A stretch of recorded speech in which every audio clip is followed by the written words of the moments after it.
ధృతరాష్ట్ర ఉవాచ ధర్మక్షేత్రే కురుక్షేత్రే సమవేతాయుయుత్సవ మామకాః పాండవాశ్చైవ కిమకుర్వత సంజయ. ధృతరాష్ట్రుడు పలికెను, సంజయ, పుణ్యభూమి అయిన కురుక్షేత్రంలో యుద్ధకాంక్షతో నా పుత్రులైన దుర్యోధనాదులు, పాండు పుత్రులైన యుధిష్ఠిరాదులు కలసి ఏం చేశారు?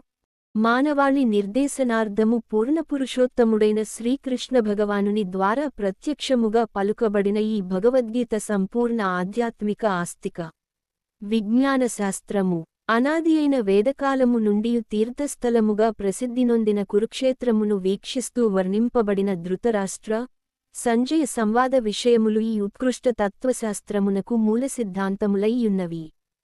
కృష్ణభక్తుని సహకారమున పరిశీలనాత్మకముగా పఠించి ఎటువంటి స్వకల్పిత వ్యాఖ్యానములు లేకుండా స్పష్టమైన అవగాహనతో భగవద్గీతను అవగతము చేసుకొనగలిగి